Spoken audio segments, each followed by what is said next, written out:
Nosotros caminamos con Jesús. Jaja. Es nuestra nueva serie que hemos comenzado hace una semana, el último domingo.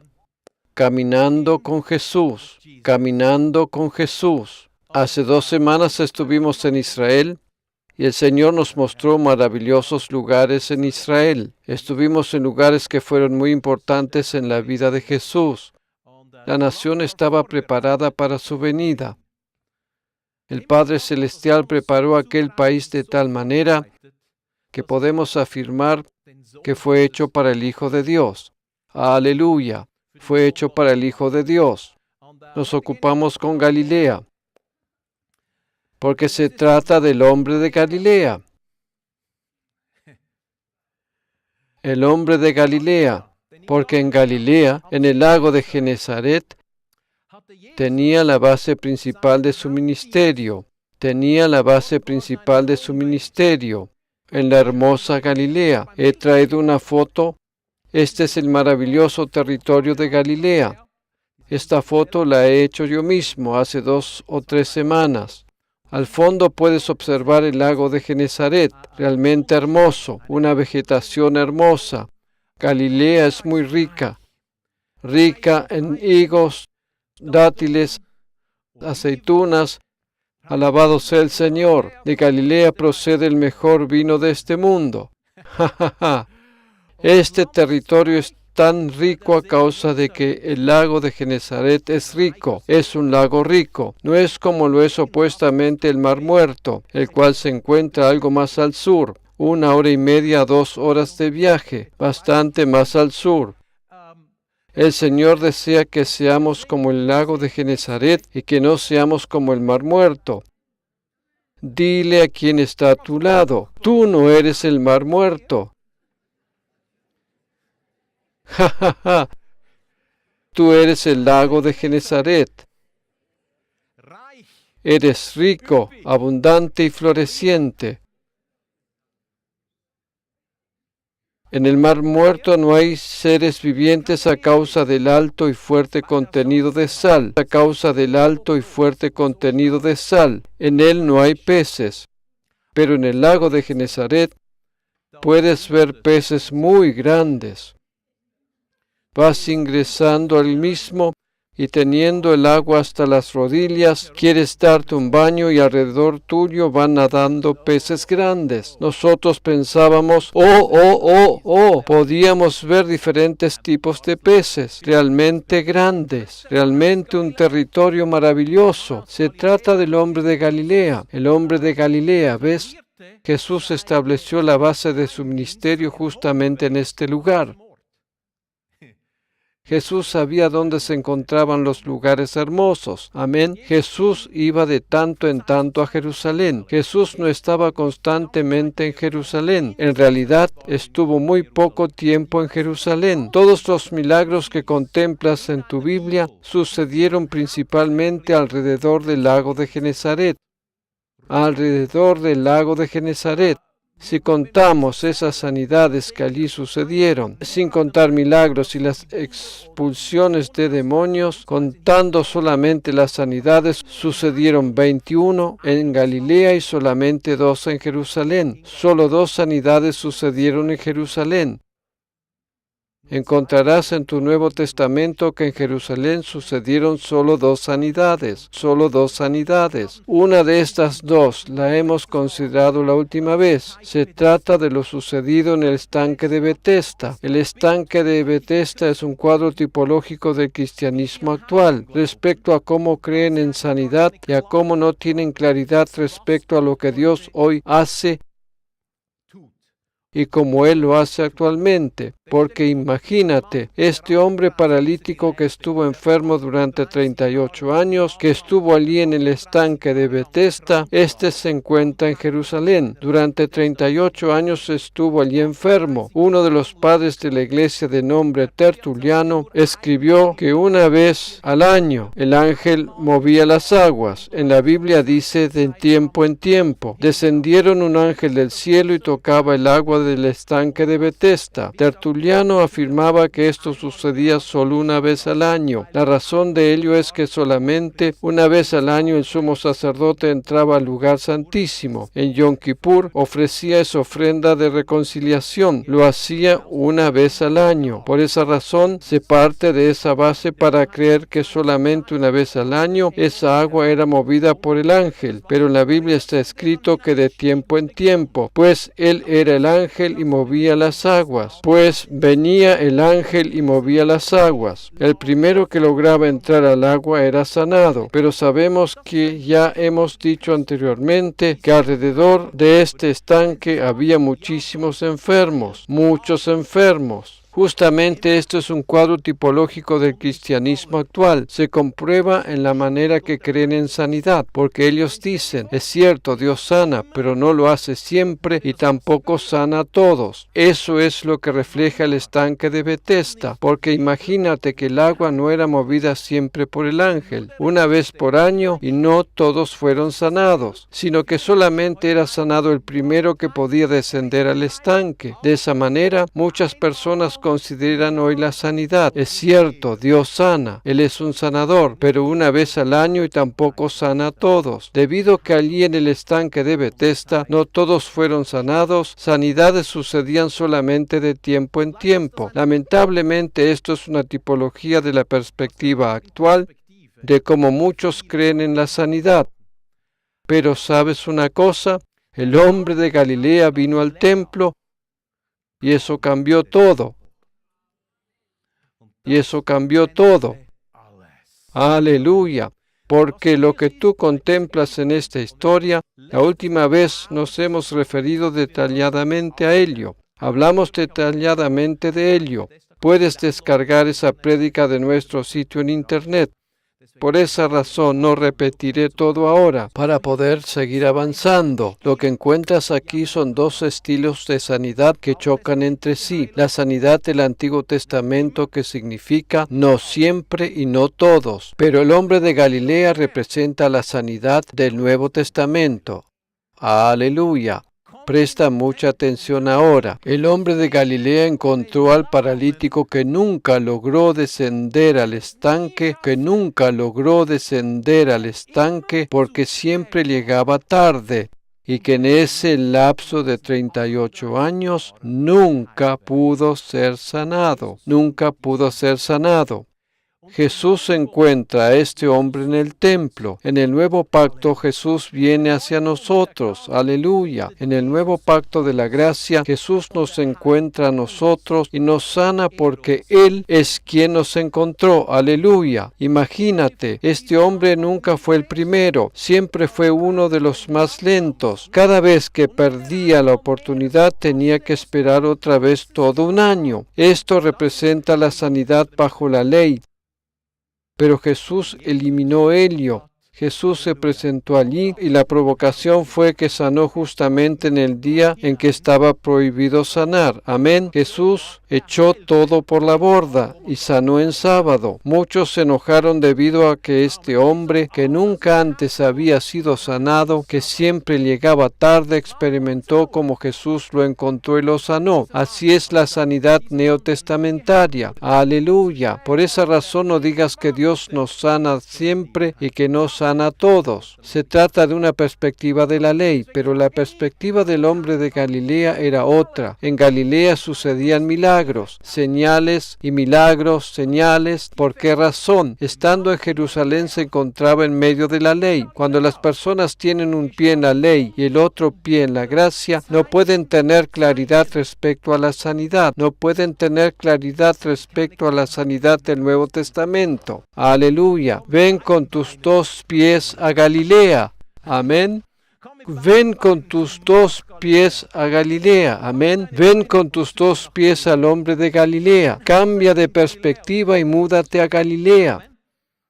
Claro, hablando espiritualmente, levanta tu casa en Galilea tal como lo hizo Pedro. Amén. Observa lo que sucedió en Galilea. Muchas historias de sanidad. No tenemos todo el tiempo para leer las 21 historias, pero hoy quiero contemplar dos de esas historias. La primera se encuentra en Mateo 8, versículos 14 y 15. Se trata de la sanidad de la suegra de Pedro. ¿Sabías una cosa? Hay aquí algunos hermanos que han estado allí. Ahora no, pero luego les mostraré una foto de cómo se veía. Se sabe dónde estaba la casa de Pedro. Está escrito: vino Jesús a casa de Pedro y vio a la suegra de éste postrada en cama, con fiebre, y tocó su mano y la fiebre la dejó, y ella se levantó y le servía. En primer lugar, tienes que saber que esta casa de Pedro, que hoy todavía existe, que está protegida, se puede observar. No puedes entrar en ella y celebrar la Santa Cena allí dentro, pero la puedes mirar desde afuera. Sobre ella edificaron una iglesia. Tienes que saber que esta casa estaba ubicada a la orilla del lago de Genesaret, porque Pedro era un pescador. Por tanto, Pedro no podía vivir alejado de la orilla. Él tenía que vivir a la orilla del lago. ¿Comprendes esto? Quizás tenía sus botes o barcos parados al lado de su casa. Pedro era un pescador, y en aquellos tiempos un pescador debía vivir a la orilla del lago. No debía vivir en Jerusalén, sino a la orilla del lago de Genesaret. Jesús vino a esta casa y tocó la mano de la suegra de Pedro, y la fiebre la dejó. Entonces ella se levantó y le servía. Y cuando llegó la noche, trajeron a él muchos endemoniados, y con la palabra echó fuera los demonios, y sanó a todos los enfermos. ¿Dónde sucedió esto? En Galilea, exactamente en Capernaum,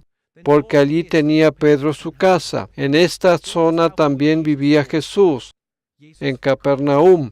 La Biblia afirma que en aquel lugar Jesús sanó a todos. ¿Ves? En el templo solamente sanó al paralítico, en el estanque de Betesda, pero allí donde Jesús vivía, en la región de Galilea, sanó a todos. Estas 21 sanidades que están registradas en la Biblia no son todas las sanidades que sucedieron. Sucedieron muchas sanidades más que no han sido registradas.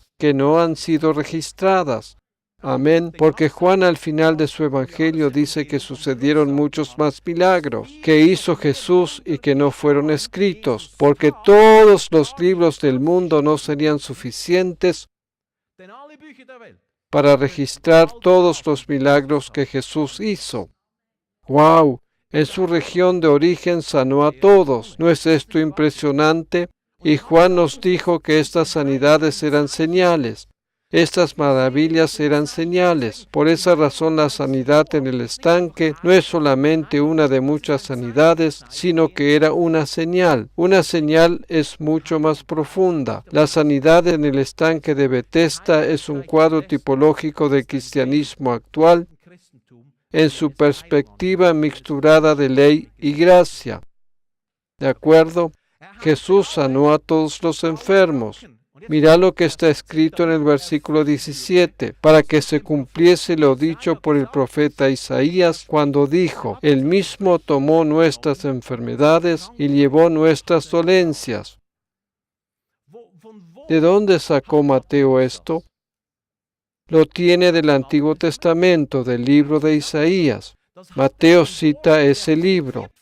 En unos minutos iremos a ese pasaje y ten en cuenta que esta es la primera mención de Isaías 53. Ten en cuenta que esta es la primera mención de Isaías 53. ¿De acuerdo? Es la primera indicación relativa a Isaías 53. ¿Cuántos de ustedes saben que el Antiguo Testamento estuvo antes que el Nuevo? En otras palabras, Mateo relata una acción presente de Jesús que Isaías había profetizado cientos de años antes. Mateo toma este pasaje. Él mismo tomó nuestras enfermedades y llevó nuestras dolencias.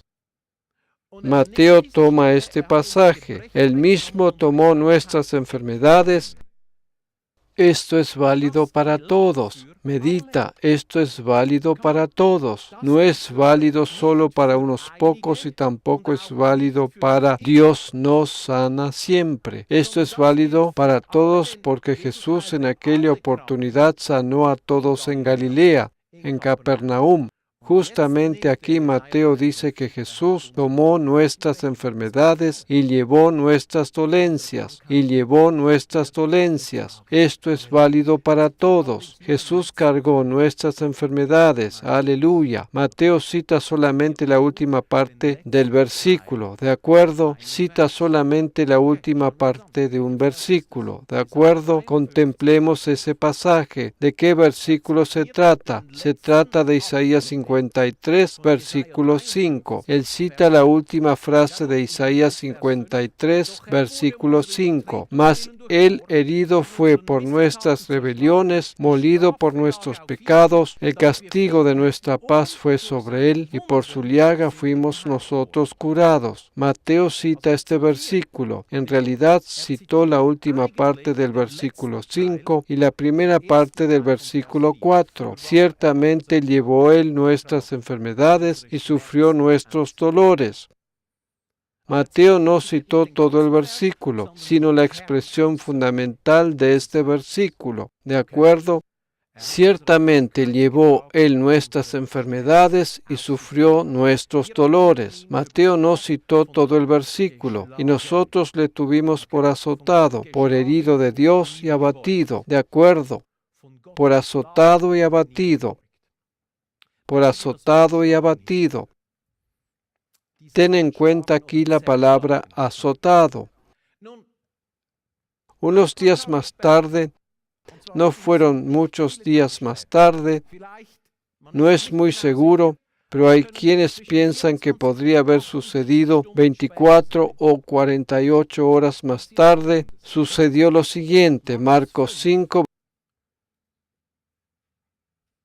versículos 25 al 34. Pero una mujer que desde hacía 12 años padecía de flujo de sangre y había sufrido mucho de muchos médicos y gastado todo lo que tenía y nada había aprovechado, antes le iba peor, cuando oyó hablar de Jesús, vino por detrás entre la multitud y tocó su manto, porque decía, si tocare tan solamente su manto, seré salva.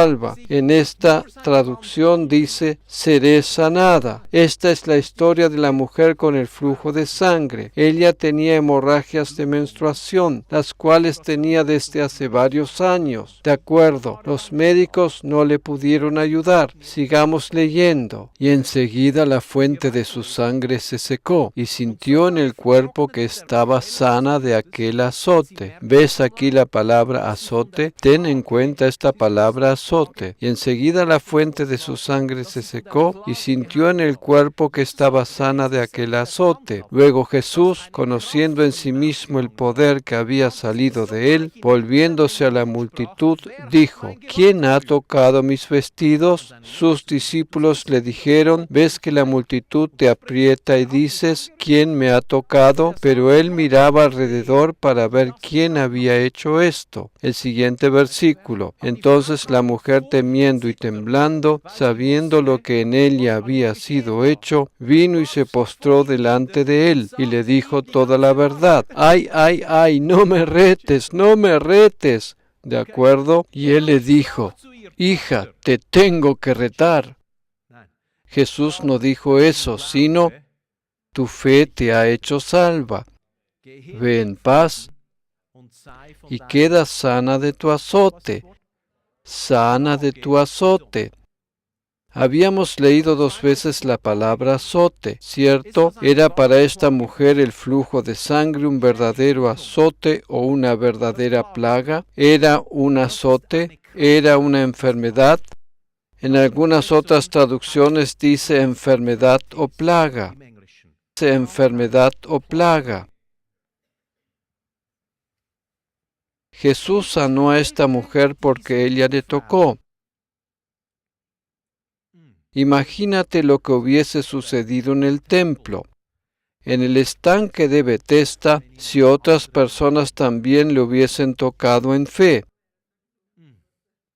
En ese caso no hubiese sido sanada solamente una persona. Esta mujer tenía en realidad prohibido mezclarse entre el pueblo a causa de su impureza. La ley declaraba a tal mujer como impura, pero ella fue valiente. Si aquellas personas hubiesen tocado a Jesús, podrían haber sucedido muchas más sanidades. Jesús dijo: queda sana de tu azote, sé sana de tu azote. La palabra griega para azote es mastigó y procede de la raíz mastix.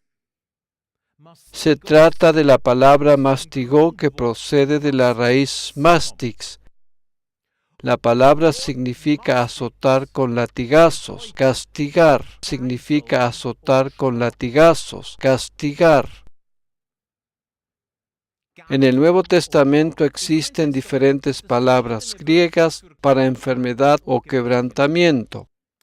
Una de esas palabras, la que no aparece muchas veces, que solamente aparece aquí, y quizás otros dos pasajes, es la palabra flagelar, con latigazos o azotar. Jesús le había dicho a esta mujer: hija, tu fe te ha hecho salva. Ve en paz y queda sana de tus latigazos.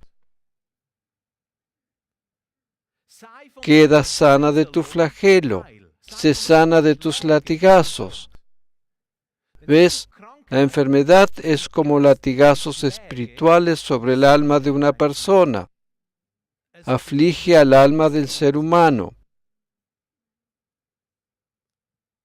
No solamente el cuerpo es flagelado, sino muchas veces también el alma del ser humano es mucho más afligida.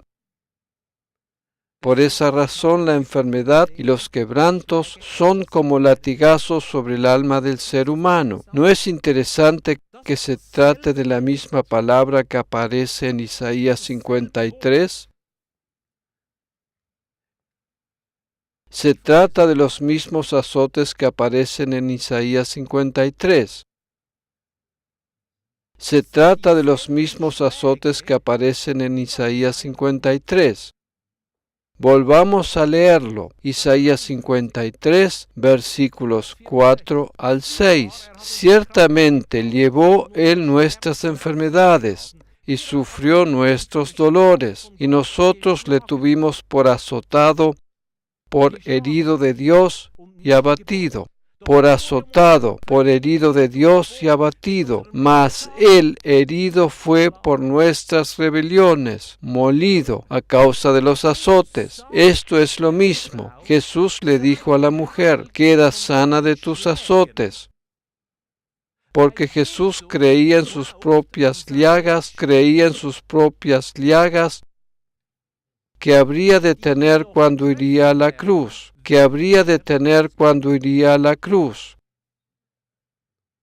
¿Ves? Jesús creía en Isaías 53 antes de que realmente sucediera.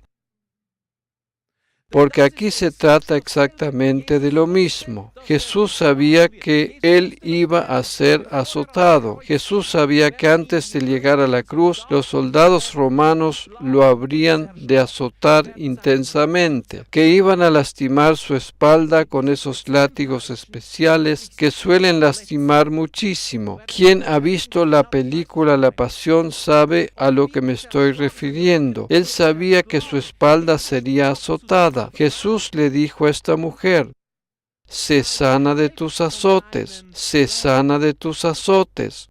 Jesús sabía muy bien lo que habría de suceder en la cruz, y Jesús se refiere aquí a Isaías 53.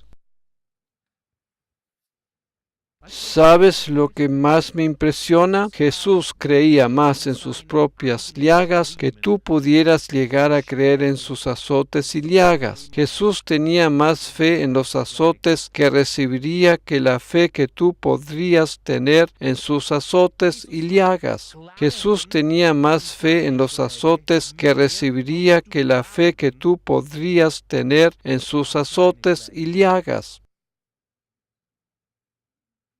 Cuando Jesús dijo: mujer, queda sana de tu azote, Ello era una profecía respecto a que los azotes que él mismo sufriría serían válidos para toda la humanidad, y que a causa de esos azotes toda la humanidad podría recibir sanidad. Aleluya.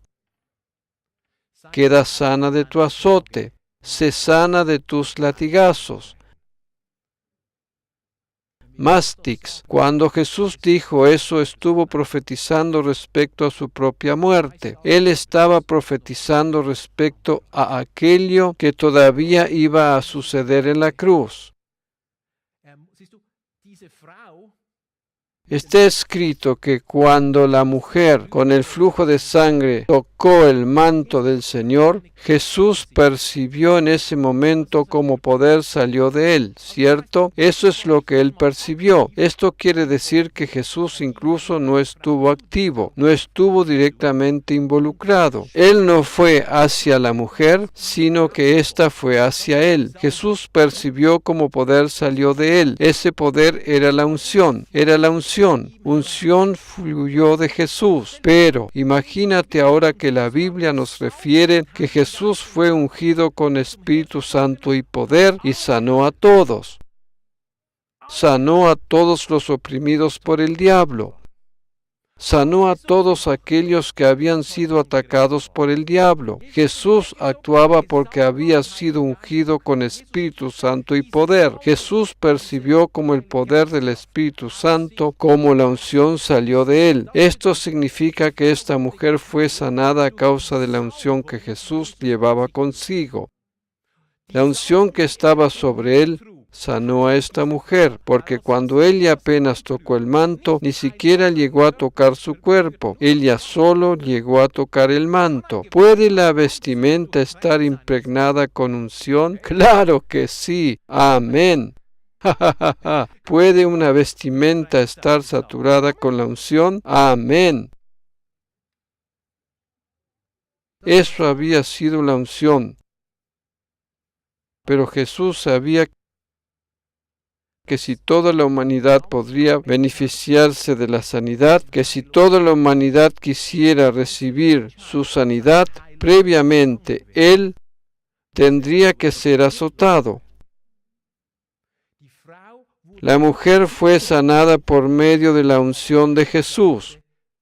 Pero Jesús dijo proféticamente, queda sana de tu azote. Jesús se refirió en ese momento a los propios azotes que habría de recibir. Si Jesús no hubiese sido azotado, entonces ni tú ni yo tendríamos derecho a recibir sanidad. Debido a que Jesús no está más físicamente entre nosotros, la unción no fluye más físicamente desde Él hacia nosotros. ¿Cómo puede entonces toda la humanidad ser provista con sanidad? Por medio de las llagas, de los azotes sobre su espalda. ¡Wow! ¡Aleluya! Cuando Jesús dijo estas palabras, estaba profetizando su propia muerte y que pronto la sanidad estaría disponible para toda la humanidad. ¡Aleluya! ¡Aleluya! ¿Sabes una cosa? Dios es tan bueno que ha quitado aquello que podría estorbar entre Dios y tú, aquello que podría estorbar entre Dios y tú, para poder recibir su sanidad, para poder recibir su sanidad. Quitó el pecado. ¿Te has dado cuenta que aquí el pecado y la sanidad van de la mano? ¿Ves? Donde es mencionado el perdón de pecados, también aparece juntamente la sanidad. La sanidad no es algo separado, no es algo separado, no es algo separado. Donde hay perdón de pecados, también hay al mismo tiempo sanidad. En el pensamiento hebreo, estas dos cosas siempre están ligadas.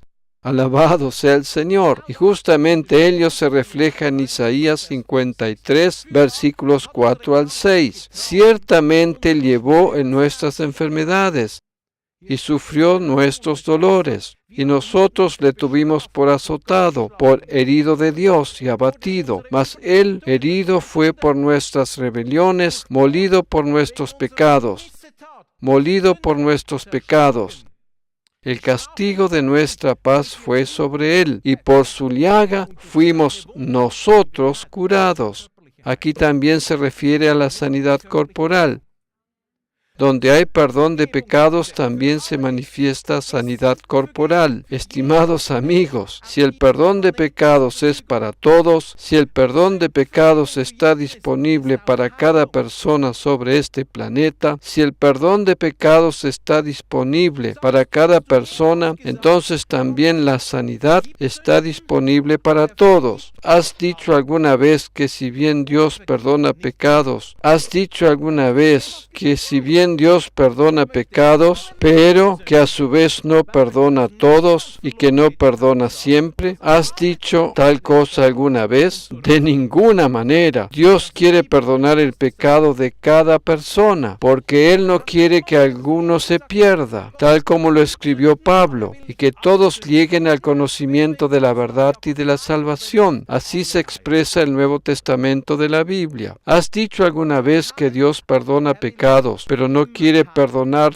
todos los pecados? No.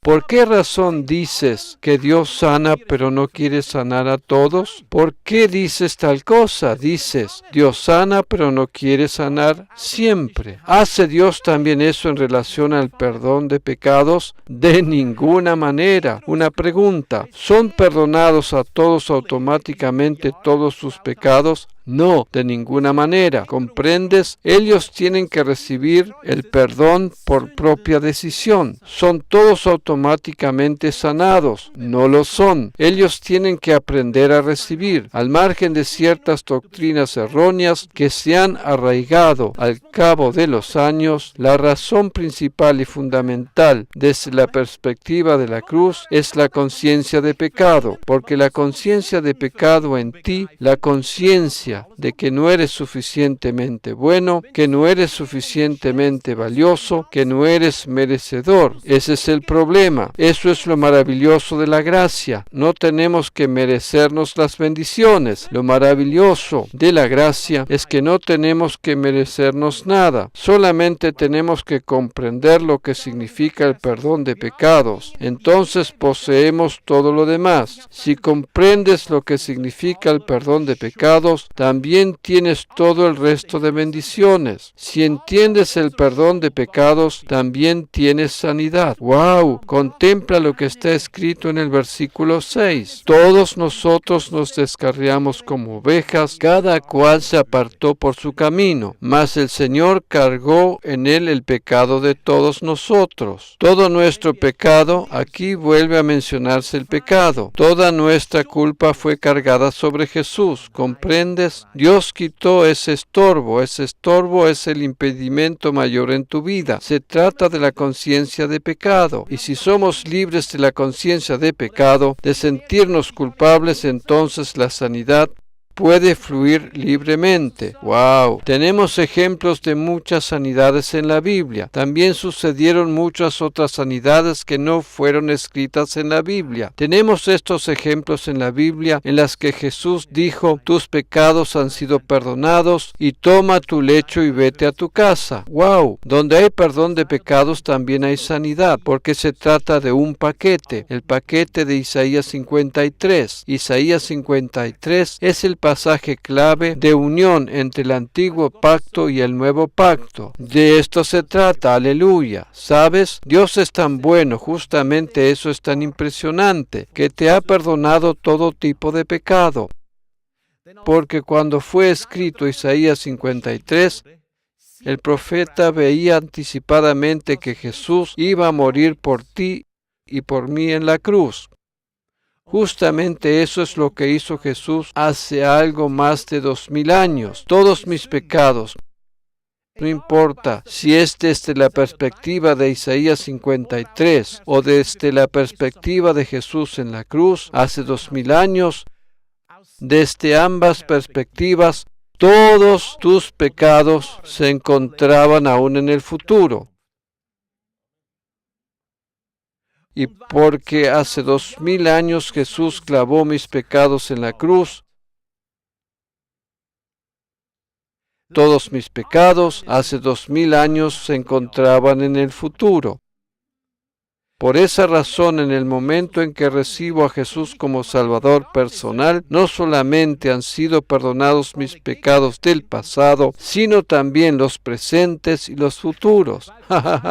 Porque hace 2000 años todo iba a suceder aún en el futuro. Dios es bueno porque eliminó la barrera del pecado. En estos versículos están incluidas todas las barreras y estorbos del pecado. En griego existe una palabra para pecado, hamartía. Esto ya lo saben. Hamartía es la palabra griega que es utilizada para pecado en el Nuevo Testamento. Hamartía significa errar al blanco. Exactamente eso es lo que significa la palabra hamartía. Errar al blanco, no haber alcanzado la meta. Errar al blanco. ¿De acuerdo? Pero presta mucha atención ahora. Pero en el idioma hebreo, en el pensamiento hebreo, hay 3 tipos de pecado.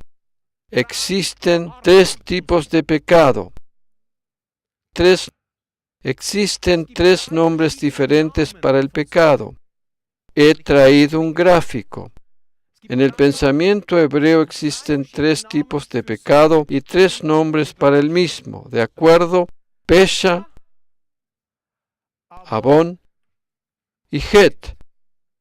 Estos son los nombres para los 3 diferentes tipos de pecado que son descritos en el hebreo y en el judaísmo. Pesha, Abón y Het. Nosotros solamente usamos una sola palabra para el pecado. El idioma griego también conoce una sola palabra para pecado, hamartía. En hebreo es diferente. Estos son los 3 distintos tipos de pecado. Pesha significa rebelión contra Dios. Pesha significa rebelión contra Dios. Y esta rebelión es voluntaria. Eso significa la palabra pesha. La rebelión contra Dios es el pensamiento principal en este tipo de pecado. Lo que es mucho más importante para ti y para mí es que este tipo de pecado es cometido intencionalmente, siendo completamente consciente que lo que se hace es pecado. Se trata de rebelarse contra Dios. El segundo tipo de pecado es Abón. También este tipo es voluntario e intencional. Pero la diferencia con Pesha radica en que Abón es un pecado egoísta o impulsado por la lujuria. ¿Comprendes? Se trata del pecado egoísta que surge de la lujuria. Sobre todo se trata de pecados corporales.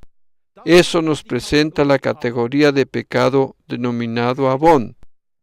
Het es la palabra hebrea más semejante a la griega hamartía, porque Het también significa errar al blanco. ¿De acuerdo? Cuando en el Nuevo Testamento la palabra pecado fue traducida, tienes que entender que Jesús no hablaba griego, porque hablaba arameo y hebreo.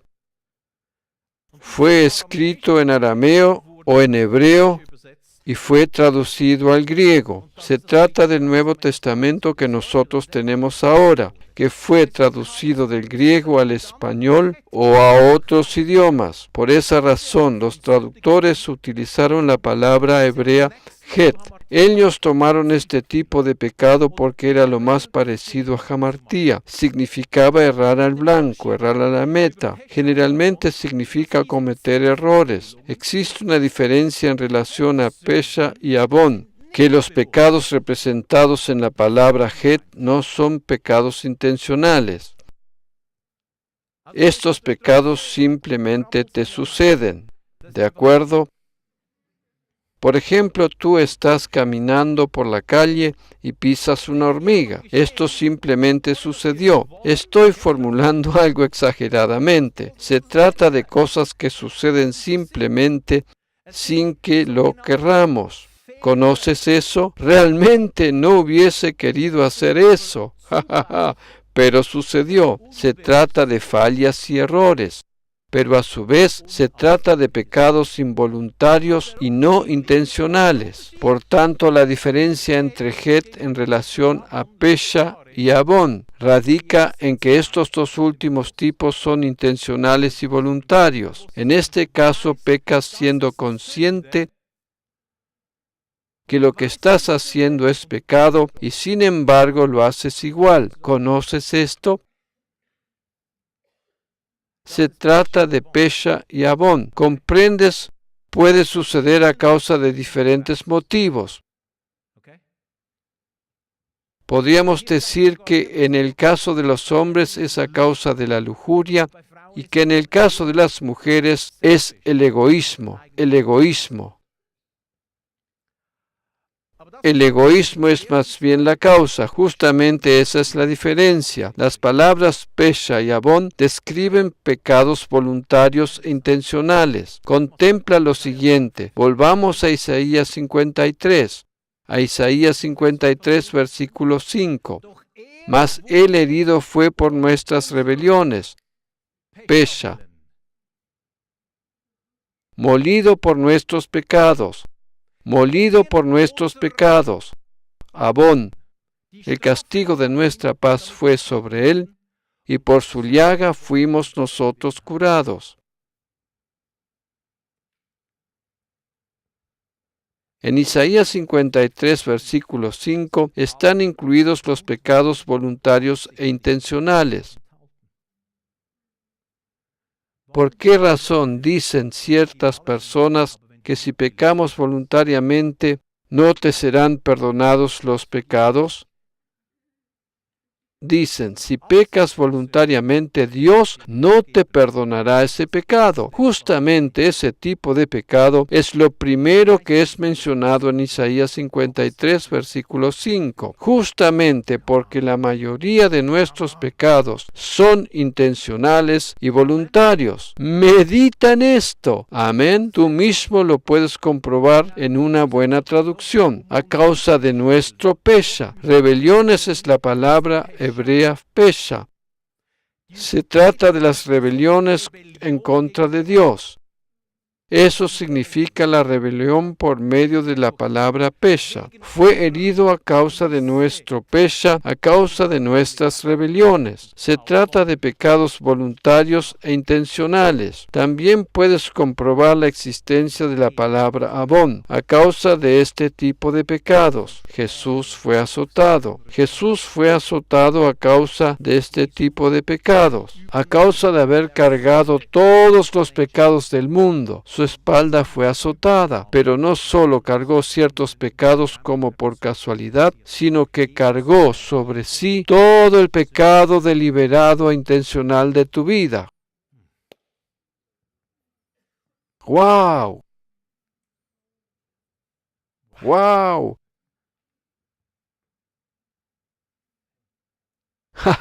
Ya puedo oír cómo van sonando los SMS en las mentes de los oyentes. Pero si eso realmente es así, entonces puedo vivir como se me da la gana. Ting, ting, ting. ¿Qué es lo que produce esta verdad en ti? ¿Produce en ti el pensamiento de poder seguir pecando como se nos da la gana? ¿O te enamora cada vez más de Jesús? Al enamorarte de Él, no querrás pecar. ¿Sabes lo que estas verdades desatan en ti? Yo amo cada vez más a mi Jesús y estoy mucho más enamorado de Jesús porque contemplo cuán bondadoso y cuán bueno es Él conmigo. Contemplo cómo Él quita de mí todo estorbo que pueda impedir la sanidad en mi cuerpo, que pueda interferir en el perdón de mis pecados y en mi relación con el Salvador. ¡Aleluya! Comprender la verdad no desata en mí el deseo de seguir pecando deliberadamente. Por el contrario, lo que desata en mí es más amor por mi Señor. Amén. Más amor por mi Señor. ¡Wow! ¡Wow! El perdón de pecados es una revelación que solamente unos pocos poseen. Cada creyente habla de ello, pero la mayoría de ellos no tiene la verdadera revelación. Y justamente en este punto comienza el verdadero evangelio. Simplemente comprender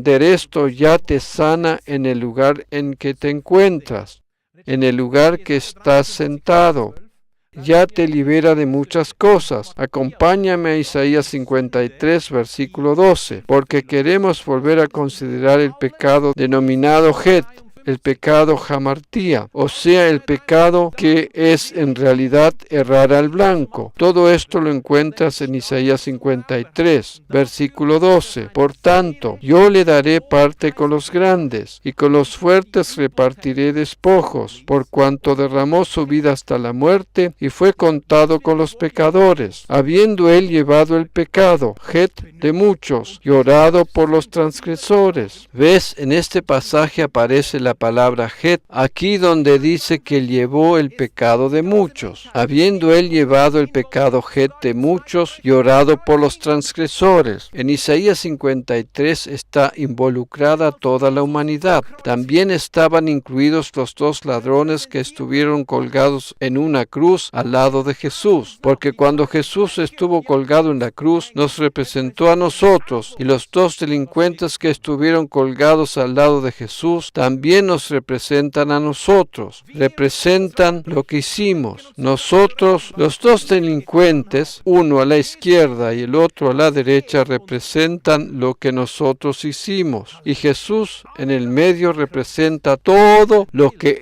Él quitó y quita de nosotros. ¡Aleluya! Los tres en la cruz son un cuadro tipológico para la humanidad, pero lo más importante fue Jesús en el medio. Amén. ¿Has notado tú también que en este versículo no se utiliza más la palabra rebelión o iniquidad? Eso tiene una razón de ser, simplemente porque en el idioma hebreo se trata de otra palabra y porque esa palabra es la más aproximada a hamartía en el Nuevo Testamento.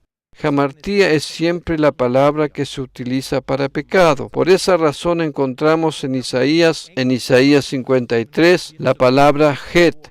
Het y hamartía son las palabras más idénticas. Por esa razón, en las traducciones alemanas o en otros idiomas se utiliza directamente la palabra pecado, tal como lo es en el Nuevo Testamento. Contempla Isaías 53, versículo 11. Verá el fruto de la aflicción de su alma y quedará satisfecho. Por su conocimiento justificará a mi siervo justo a muchos. ¿A cuántos? ¿A cuántos? A muchos.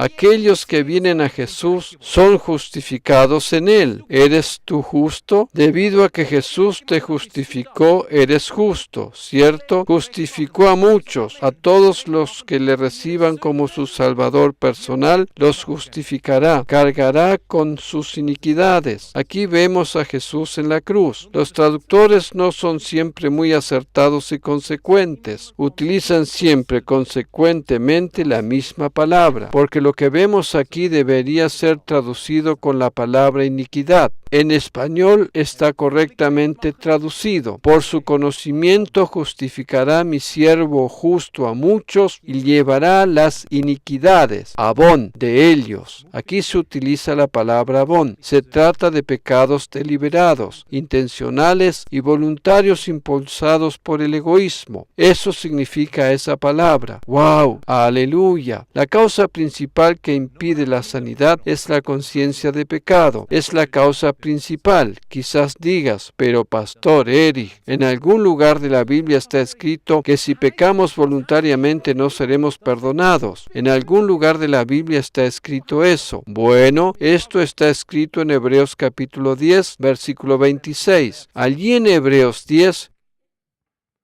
versículos 26 al 29 está escrito: porque si pecáremos voluntariamente después de haber recibido el conocimiento de la verdad, ya no queda más sacrificio por los pecados, ya no queda más sacrificio por los pecados. ¿No estás agradecido que estas palabras no fueron escritas a los creyentes, a los cristianos renacidos? Estas palabras no fueron dirigidas a los cristianos. En un momento te mostraré de qué se trata este pecado voluntario. La carta a los hebreos fue escrita a los judíos. A los hebreos de otra manera se llamaría carta a los cristianos. Medita, ¿verdad? Si la carta a los hebreos hubiese sido dirigida a los cristianos, se llamaría carta a los cristianos, pero se llama carta a los hebreos. Amén. Por tanto, ¿a quiénes se dirige la carta a los hebreos? A los hebreos, y entre los hebreos existen diferentes categorías. Aquellos que están muy distanciados, los que están más cerca de aceptar la fe, y otros de ellos ya han aceptado al Mesías. Solamente considerando el contexto podemos discernir lo que ha sido escrito en cada párrafo, a partir del versículo 27, sino una horrenda expectación de juicio y de hervor de fuego que ha de devorar a los adversarios. El que viola la ley de Moisés por el testimonio de 2 o 3 testigos muere irremisiblemente, muere irremisiblemente. ¿Cuánto mayor castigo pensáis que merecerá el que pisoteare al Hijo de Dios y tuviere por inmunda la sangre del pacto en la cual fue santificado, e hiciere afrenta al Espíritu de gracia, Aquí no se trata de creyentes en Cristo. Estas palabras se dirigen a personas que están muy cerca de alcanzar la fe y que sin embargo no toman la decisión definitiva por Jesús. Se trata del único pecado voluntario que no tiene perdón. Es rechazar constantemente a Jesús. Y ese pecado no lo puede cometer de ninguna manera un creyente renacido. De ninguna manera un creyente renacido. Simplemente porque recibió a Jesús. El único pecado voluntario que existe es cuando las personas rechazan a Jesús. Cuando, por ejemplo, cambian de trabajo porque algún compañero es creyente y en el nuevo trabajo se encuentran otra vez con un creyente y tienen que escuchar otra vez el Evangelio. Escuchan otro testimonio. Los vecinos van a la reunión cada domingo. De una y otra manera escuchan constantemente el Evangelio. Sin embargo, rechazan a Jesús constantemente. Dicen que con esas cosas no quieren tener nada más que ver. Dicen gracias por el ofrecimiento, pero a mí no me vengas con eso. Rechazar constantemente a Jesús es el pecado contra el Espíritu Santo. Tú dices, pero aquí dice, por el cual fue santificado. La palabra santificado no significa ser salvo. Pablo dice en 1 Corintios en el capítulo 7 que si un incrédulo está casado con un creyente, entonces este incrédulo es santificado por el creyente, porque de otra manera vuestros hijos serían impuros. Eso es lo que Pablo dijo en 1 Corintios 7. Si un incrédulo está casado con un creyente, es santificado por éste. No importa si se trata de un hombre o de una mujer. Santificado no significa ser salvo. ¿Me estás prestando atención? Justamente este es un gran problema. Es lo que sucede con muchos creyentes. Piensan que ser santificados significa ser automáticamente salvados. Eso es un error. Se trata de dos cosas diferentes. Santificado no significa salvado, porque no podría ser que el incrédulo fuera santificado por el cónyuge creyente, porque uno es incrédulo y el otro creyente. ¿De acuerdo? Esto es como si estuvieras parado al lado de una piscina. Por ejemplo, si estás parado al lado de la piscina y tus niños saltan constantemente a ella, en ese caso eres mojado, salpicado con agua, pero tú mismo no estás bañando en la piscina, ¿cierto? Así es también con este tipo de santificación. Una persona es salpicada, pero no se decide por sí misma por Cristo. De la misma manera es con los santificados. Aquí se está refiriendo a judíos que se encuentran cerca de ser salvos, que podrían salir del judaísmo y ser trasladados al ámbito del Mesías. porque para ellos se trata de una decisión muy fuerte. Esa decisión tiene muchísimo peso, porque aquellos que lo hacen pierden mucho, suelen perder el contacto con sus familias, suelen perder el respeto. Si un judío acepta al Mesías y se convierte, abandonando al judaísmo, suele perderlo todo. Esto es algo que hoy todavía se puede observar en Israel, ¿de acuerdo? Por esa razón está escrito que Jesús en la cruz nos compró por medio de su sangre. Esta sangre nos santifica a todos los que creemos en Él, y el Espíritu de la gracia actúa hoy ofreciéndonos constantemente esa sangre de Jesús. Constantemente por medio del testimonio de personas, hay personas que están al umbral de la fe, así como por ejemplo el rey Agripa. Este rey dijo que si Pablo seguía hablando podría llegar a hacer de él un cristiano. Realmente eso lo dijo el rey Agripa. Estar al umbral no significa de ninguna manera que ya se ha aceptado la salvación. Por tanto, este único pecado voluntario que existe es rechazar constantemente al Salvador. Este pasaje no se dirige a los creyentes, porque en el caso de los creyentes renacidos, también los pecados voluntarios les han sido perdonados. ¡Wow!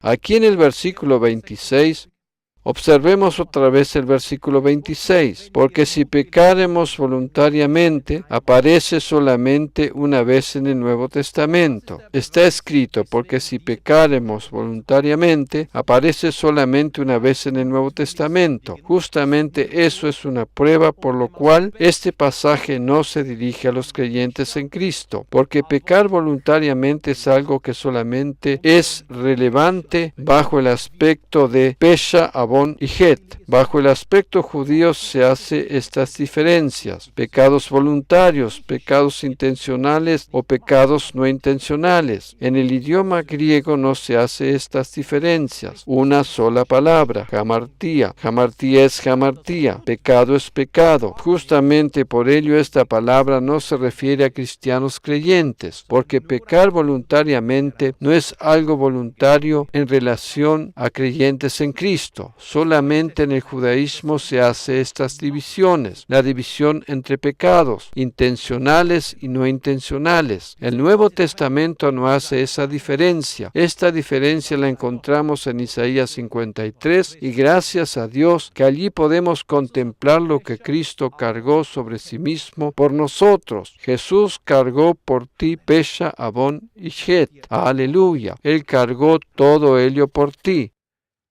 ¿Puedes comprender el estilo de la sanidad en el Nuevo Testamento?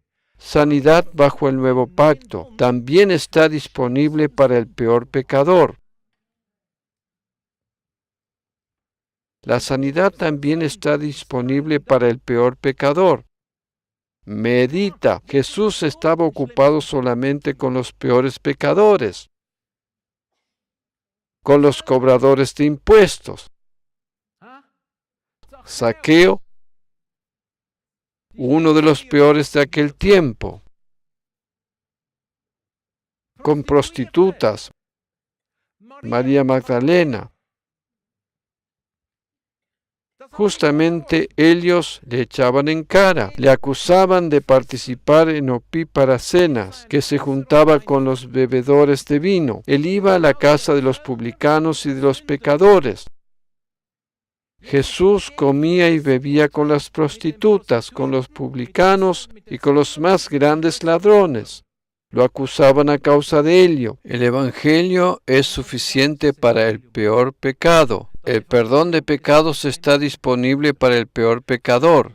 Y si el perdón de pecados está disponible para el peor de los pecadores, entonces también la sanidad está disponible para el peor pecador. Aleluya, amén. ¿Ves? Sanidad bajo el nuevo pacto significa simplemente que el impedimento fue quitado a fin de que tú puedas recibir tu sanidad. Dios eliminó toda conciencia de pecado, ya sea a causa del pecado intencional o no intencional, a fin de que tú puedas recibir sanidad. y también porque Jesús cree mucho más en los azotes que recibió que lo que tú puedas llegar a creer en sus azotes. ¿Qué hizo entonces la mujer con flujo de sangre? ¿Qué hizo esta mujer? Ella tocó el borde del manto del Señor. Ella tocó a Jesús. En el momento en que tú tocas la fe de Jesús, porque Él tiene más fe que la que tienes tú. En el momento en que tú tienes fe en la fe de Jesús, en el momento en que tocas su manto de justicia, estás tocando su fe. Jesús cree más en ti que lo que tú puedas llegar a creer en Él. Dios cree mucho más en ti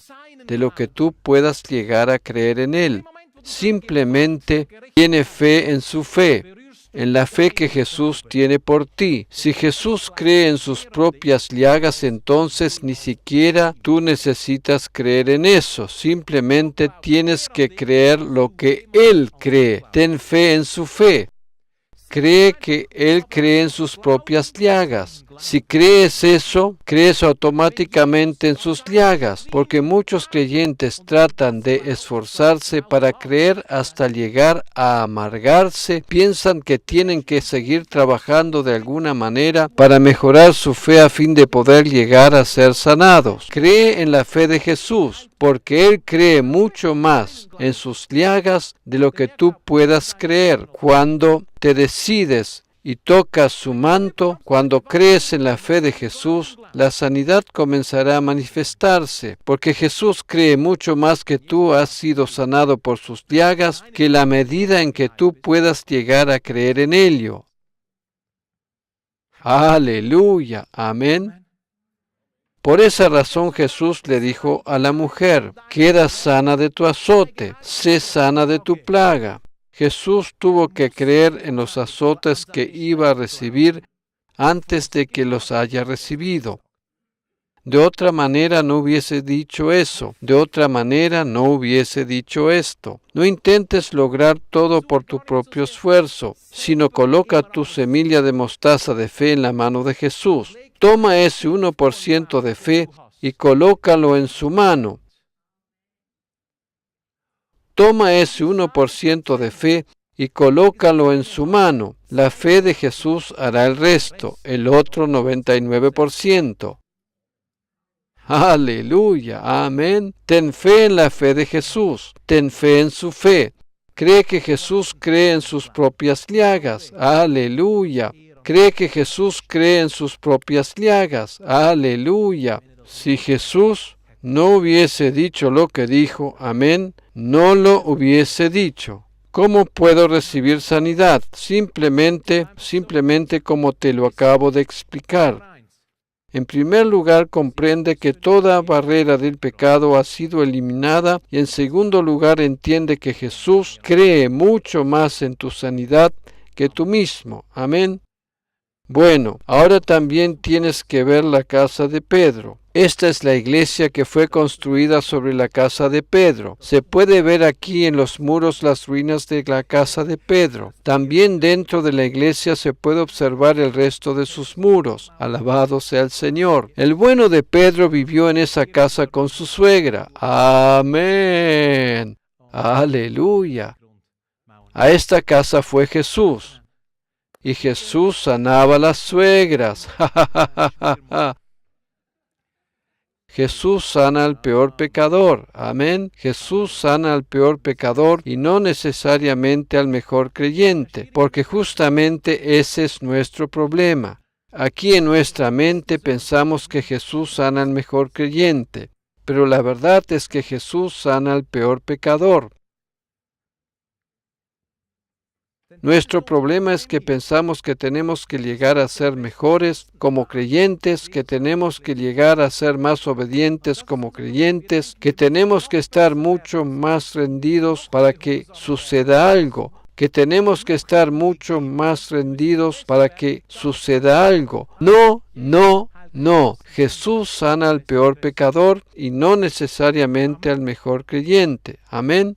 ¿También puede ser sanado el mejor creyente? Claro que sí. ¿Puede ser sanado el mejor creyente? Claro que sí. Pero ese no es el concepto. Yo me estoy refiriendo a conceptos. Alabado sea el Señor.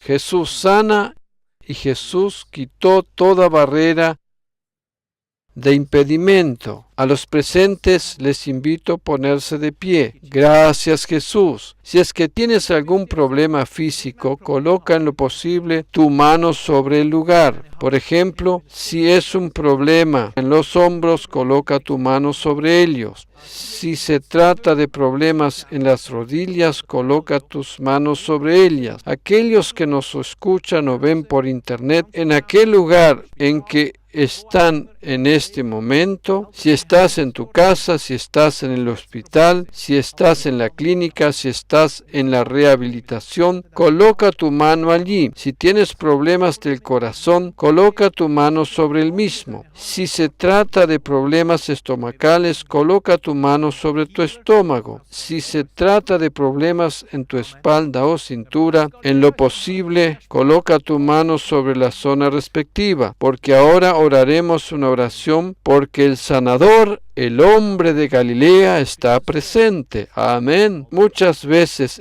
pronunciaba una sola palabra y las personas eran sanadas. Aleluya. Justamente en este momento la unción de sanidad está presente. Padre, te agradezco por cada persona que está leyendo o viendo en este momento, en aquel lugar donde se encuentran, si están presentes aquí o si están en otro rincón del mundo. Te agradezco que ahora sanas justamente allí donde las manos fueron colocadas en este momento. Te agradezco, Padre, y pronunciamos la palabra. Aquel miembro del cuerpo, músculo, hueso, órgano interno, sé sano ahora en el nombre de Jesús. No importa de lo que se trata, partes externas del cuerpo o partes internas del cuerpo. Yo proclamo ahora, sé sano. Aleluya, sé sano. Así como dijo el centurión de Capernaum, Jesús, di una sola palabra y mi siervo sanará. Sé sano. Te agradezco, Señor, que no somos más esclavos, sino que somos hijos. Jesús, te agradezco que en este momento estás sanando a un niño, estás sanando una hija, estás sanando a un hijo, ya sea que esté presente aquí o que se encuentre en algún otro lugar de este mundo. Sé sano en el nombre de Jesús. Amén y amén. Recibe tu sanidad. Desde ahora en más no te preocupes más. No importa lo que sucede a tu alrededor. No consideres más a tu cuerpo como lo has hecho hasta ahora. No mires hacia el factor tiempo. No importa si la sanidad ya se ha manifestado completamente mañana o en un mes o en 5 meses. Justamente en ese tiempo es importante que no te ocupes más con lo negativo. Mantente enfocado en Jesús. Amén